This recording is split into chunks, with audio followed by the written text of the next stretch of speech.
Hello all, Thursday evening ஒரு சூப்பரான filter காஃபியோட evening routine start பண்ணியாச்சு. நிறைய பேர் பழைய வீடியோவில் இந்த ஃபில்டர் காஃபி மேக்கரோட லிங்க் கேட்டிருந்தீங்க. கமெண்ட் செக்ஷனில் வந்து லிங்க் ஓப்பன் ஆகாது. இந்த மினி விலாகோட டிஸ்கிரிப்ஷனில் பிங்க் பண்ணுறேன், தேவைப்பட்டுச்சுன்னா செக் பண்ணி பார்த்துக்கோங்க.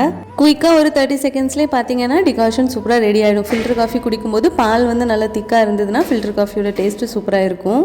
வீட்டில் இட்லி மாவு சுத்தமாக காலி ஆயிடுச்சு. மதியமே இட்லிக்கு ஊற வச்சுருந்தேன். அதை ஒரு பக்கம் அரைக்க போட்டுட்டு நைட்டு டின்னருக்கு வடகறி ரெடி பண்ணணும். அதுக்கு கொஞ்சமாக கடலைப்பருப்பு ஊற வச்சுருந்தேன். அது கூடவே ஒரு ஸ்பூன் சோம்பு, கொஞ்சமாக உப்பு, மிளகாய் தூள் இது எல்லாத்தையும் போட்டு வடைக்கு அரைக்கிற மாதிரி கொரகொரப்பாக அரைச்சி எடுத்துக்கணும்.